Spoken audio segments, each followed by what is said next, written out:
If you are over 65 and doing exercises at home but still feel weaker, slower, or less steady than you used to, this is not your fault. Most seniors are told to stay active or do more exercise, but no one explains which movements actually protect muscle and balance as the body ages. The truth is, after 65, your muscles don't respond the same way they did at 40. They need a different kind of signal. That's why many well-intentioned home exercises fail to stop strength loss, even when done regularly. In this video, I'll show you 3 simple at-home movements that work with your biology, not against it. These are not workouts, they require no equipment, and they are designed specifically to send the right strength and stability signals to an aging body. If your goal is to protect your independence, reduce fall risk, and maintain real strength after 65, this is where you should start. Many at-home exercise routines are designed for younger bodies, even when they are marketed to seniors. They focus on repetition, speed, or fatigue, assuming that effort alone creates results. But after 65, the primary problem is not lack of movement, it is a decline in how muscles, nerves, and circulation communicate with each other. As we age, muscles become less sensitive to signals from the brain. Joint feedback slows down, blood flow returns from the legs less efficiently. When these systems are not activated correctly, strength quietly fades even if you are doing exercises. This is why walking, stretching, or light workouts often feel helpful but fail to stop long-term weakness or balance problems. The movements are too general. They do not create enough targeted stimulation to remind the body that strength and stability are still required for daily life. Another issue is fear. Many seniors unconsciously limit effort to avoid pain or injury. That is understandable, but it further reduces the strength signal reaching the muscles. The result is a cycle. You move, but the body does not adapt. To reverse this, exercises must be slower, more intentional, and biologically specific. The goal is not to do more, the goal is to activate the systems that aging quietly turns down. Most people are never taught this difference, and results suffer silently thereafter. The key concept most seniors are never told about is something called the strength signal. Muscle is not maintained by movement alone. It is maintained when muscle fibers receive a clear message that they are still needed. After 65, this signaling pathway weakens. Scientists call this anabolic resistance. It means the same movement that once built or preserved muscle now produces a much smaller response. Your nervous system also plays a role. When movements are rushed or unfocused, fewer motor units are recruited. The brain does not fully engage the muscle, so the signal remains weak. Circulation matters as well. If blood pools in the lower body, oxygen and nutrients reach muscle tissue more slowly. This reduces the body's ability to repair and maintain strength. The solution is not heavier exercise, it is more precise activation. Slow, intentional contractions, held briefly under control, create a much stronger signal than fast repetitions. These movements wake up nerve pathways, improve blood return, and remind the body that strength is still required for daily life. That is why the movements you are about to learn look so simple. They are designed to restore communication between brain, muscle, and circulation, which is the foundation of strength after 65. This approach also reduces joint strain and lowers injury risk, which is critical for aging bodies. By respecting how the body now adapts, progress becomes safer and more reliable. Strength returns gradually, confidence improves, and movement feels purposeful again instead of exhausting or intimidating. For seniors, this difference matters more than intensity ever could in daily life. In a moment, I'll show you the first movement. It looks almost too simple, but when seniors use it consistently, it often restores strength faster than traditional exercises. The reason may surprise you. Movement 1 is performed seated, and it targets one of the most important muscles for preserving strength after 65. Sit upright in a sturdy chair with both feet flat on the floor, about hip-width apart. Now gently press both feet downward into the floor as if you were trying to stand but do not actually rise from the chair. Hold this pressure for 10 to 15 seconds while breathing normally. You should feel firm engagement through the thighs and hips without pain or strain. This is called a seated leg press hold, and it sends a powerful mechanical signal to the large muscles most affected by age-related muscle loss. When you press without moving, muscle fibers activate deeply. Scientists refer to this process as mechanotransduction, where tension itself becomes a message. Unlike fast movements, this hold allows the nervous system time to fully recruit muscle fibers, even at low intensity. It's especially effective for seniors because it builds strength without stressing the knees or spine. Release the pressure slowly, rest for 20 seconds, and repeat 2 to 3 times. At any point, if you feel joint discomfort, reduce the effort. The goal is communication, not force. Performed daily, this simple movement helps preserve muscle tissue, improves standing ability, and reinforces confidence during transitions like rising from a chair or climbing steps.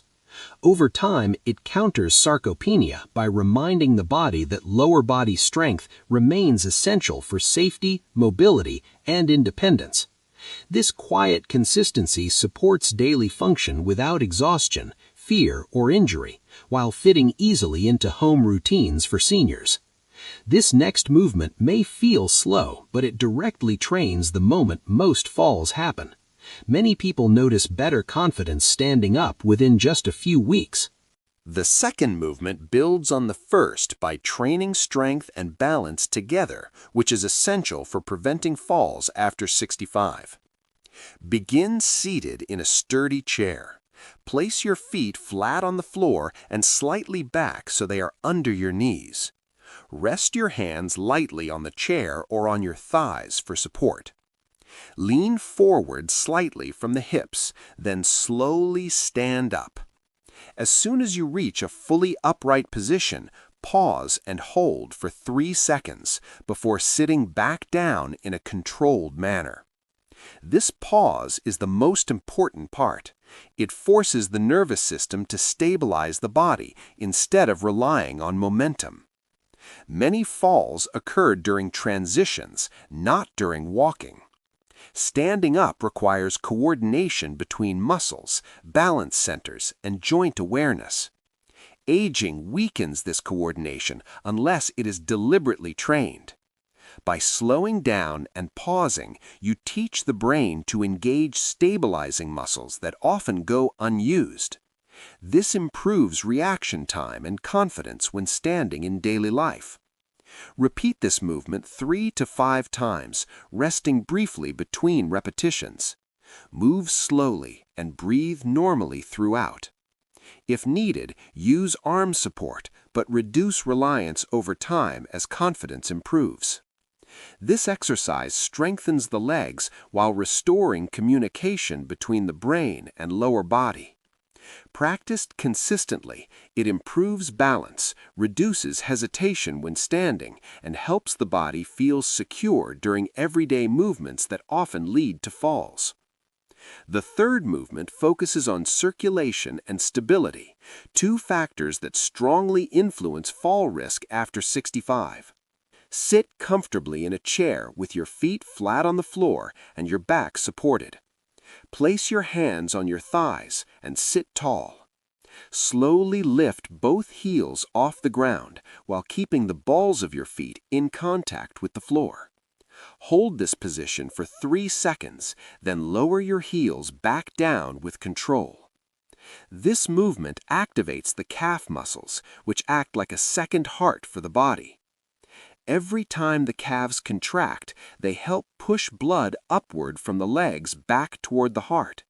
With age, this pump becomes weaker, allowing blood to pool in the lower legs. Poor circulation can cause heaviness, numbness, delayed reactions, and instability when standing or walking. By activating the calf pump intentionally, you improve blood flow, joint awareness, and balance readiness. Repeat this movement 10 to 15 times at a slow, steady pace. Rest briefly, then repeat for a second set if comfortable. If balance allows, this movement can later be performed standing while holding a chair for support. Practiced daily, calf pump activation reduces leg stiffness, improves circulation, and supports faster reaction time. This helps the body feel lighter, steadier, and more responsive during everyday movements like standing up, turning, or stepping, all of which play a role in fall prevention. These movements are not workouts, and they are not meant to cause fatigue. They are signals. Because of that, frequency matters more than intensity. For most seniors, performing these movements once or twice per day is enough to maintain strength and stability. Many people find it helpful to do them in the morning to prepare the body for daily activity, and again later in the day after long periods of sitting. Move slowly and stay within a comfortable range. Mild muscle effort is expected, but pain is not. If discomfort appears, reduce the effort or shorten the hold. Consistency is far more important than doing everything perfectly. Even small, regular signals help prevent the quiet decline that often occurs with aging. Always breathe normally and avoid holding your breath. If you have a medical condition or recent surgery, consult a healthcare professional before starting. These movements are designed to support safety, not replace medical guidance. Strength after 65 is not about doing more exercises. It is about giving the body the right information at the right time. When movements are slow, intentional, and biologically appropriate, the body responds with greater stability, confidence, and control. These 3 at-home movements are simple, but they work because they respect how aging muscles, nerves, and circulation actually function. Performed consistently, they help protect independence, reduce fall risk, and preserve the ability to move through daily life with confidence. If you found this explanation helpful, it means you value understanding why something works, not just being told what to do. That science-first approach is exactly what this channel is about. If you want more evidence-based strategies for maintaining strength, balance, and independence after 65, consider subscribing. Small, informed actions practiced consistently can make a meaningful difference over time. Your body is still capable of adapting when given the right signal.